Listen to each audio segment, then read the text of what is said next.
1 week ago, voters across our state said a resounding no to Proposal 1. That was the plan the legislature and governor had hoped would fund roads by raising and shifting a number of different taxes. That plan is history, but the roads are still a mess. So what's next? 24-hour News 8 political reporter Rick Albin was in Lansing today looking for some answers. Rick? Susan, interestingly, we may have found some, not complete answers by any means, but a bit of an insight about what some lawmakers are thinking happens next. To fix the pothole-ravaged roads, the governor has said it would take at least $1.2 billion a year for a decade or more. Increasingly, some members say it looks more like $1.3 billion, and that revenue stream needs to be more or less permanent.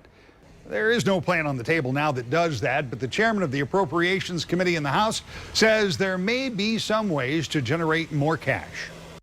I think we can get in general fund money this year probably about $300 million.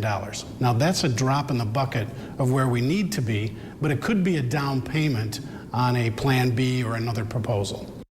Still another $1 billion would be needed. Part of the money that Pashulka thinks they can come up with could come from higher than expected revenues that could be unveiled in Friday's revenue estimating conference. Meanwhile, House Speaker Kevin Cotter is expected to unveil his plan to pay for the roads probably tomorrow. He's hinted it could involve cuts and other fixes within the existing budget, and that could make it difficult to get the 56 votes needed in the House, much less the 20 over in the Senate. At the same time, there are other plans being talked about, but the big question is, can you find that much cash without raising revenues? If the answer is no, then what, if any, chance is there to get this legislature to vote to raise your taxes when you just turned down a tax hike?